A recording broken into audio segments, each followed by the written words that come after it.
So, good afternoon, good evening. Kakagaling lang namin bumili ng gulay at bulad at baon ni Dodong, baunan pati tubig kasi wala siyang baunan. Wala siyang lagayan ng tubig.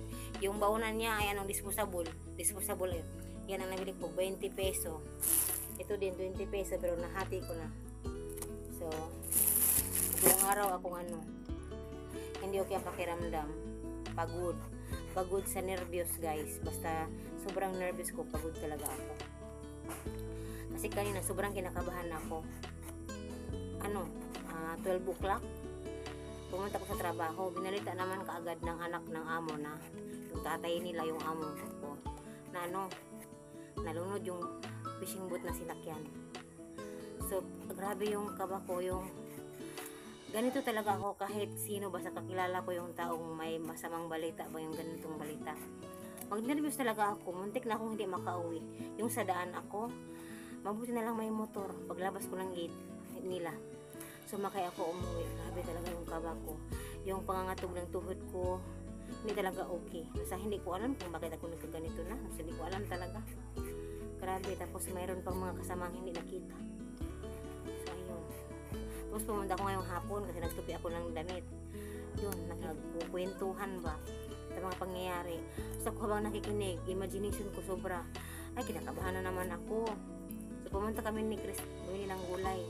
Hindi, ayaw ko sanang sumama.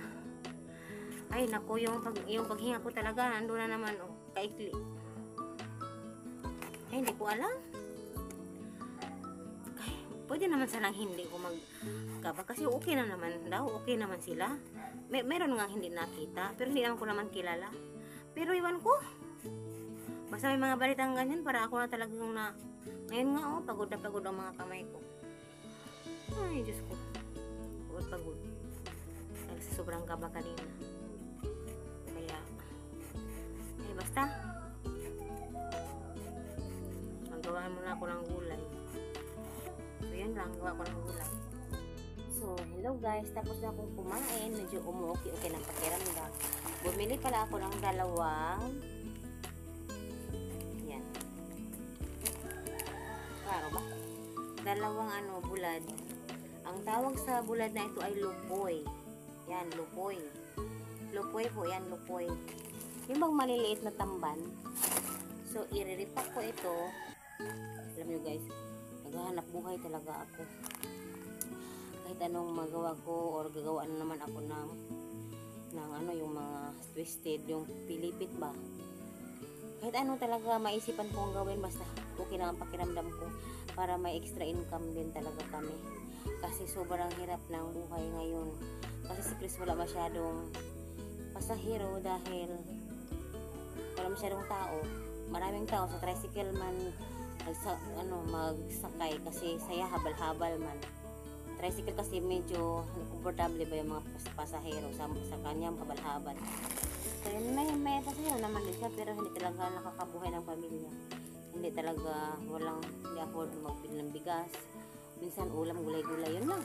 Hindi tulad noon, grabe income. Hindi pa ko muna sila. So, huwag nyo nang pansin ng aking background, guys, kasi mag-repack ako nito. Ang mga gagawin natin.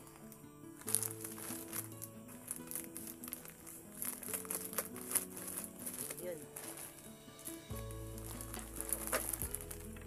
Oops. Kalma.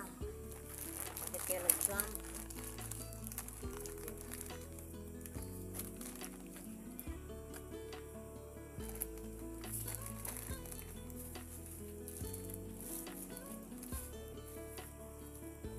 Ito ang lagayan ko.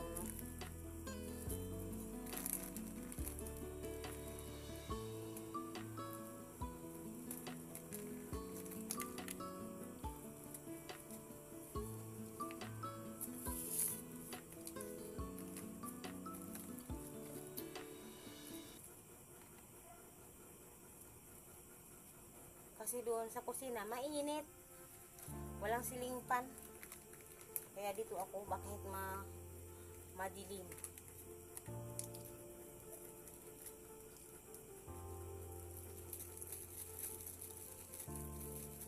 Sige, kalma. mamaya na guys, makita ko na sa inyo. Yan ang aking nagawa lahat. Bali 270. So yung puhunan ko ay 150. So ayan, ganyan kadami ang 10 pesos. Ayan. So ganyan lang guys, tapos na ko lang ginagawa yan. Bukas ay ready for the display na ni atong bulad.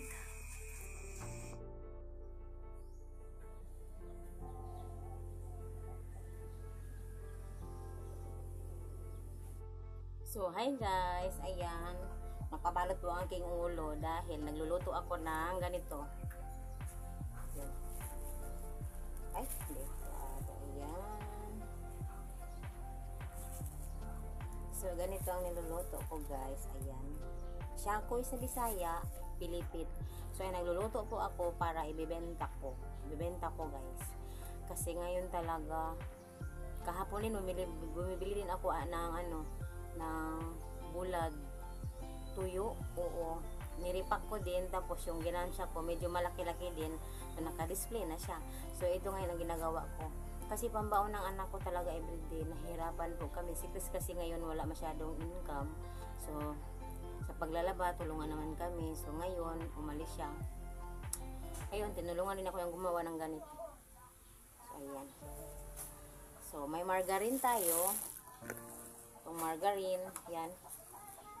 So, lagyan na natin ng margarine, ganyan lang guys. Itong ginagamit ko, ito malinis ito, bagong bago. Ayan, tapos nalabhan na ito.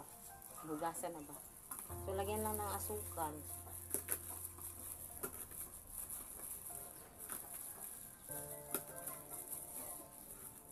Gumagawa ko ng ganyan.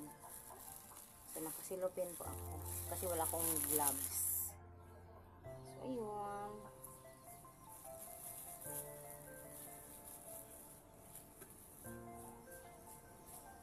So, mamaya ulit. Nahalas, so, kita mo yan, the culebra, nahalas. Ayan. Oh. Oh. Nasa punuan sa lobby.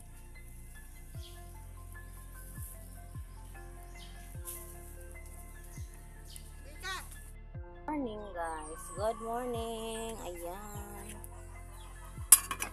nagsasaing tayo. Ayan, luto na. Ayan. At nagluluto tayo ng simpleng ulam, miswa, gulay, at miswa at gulay. Yan so hindi pa nagbukal. So dito guys ay sa bahay ng amo, naglalaba ko kaninang umaga. February 3, Saturday, Sabado, naglalaba kami dalawa ni Chris. So sa time na yan ay may pasahero si Chris na hinatid, so ako muna nagsampay. Pero talaga si Chris talaga ang nagsasampay kasi ako naglilinis sa loob ng bahay. So tulungan talaga kami dito sa amo kasi hindi ko kakayanin mag-isa, lalo na ngayon lagi akong sinisikmura at laging umaatake ang aking nervyos o anxiety. Magpapanik din minsan. So ayun. So, sampay-sampay lang tayo guys.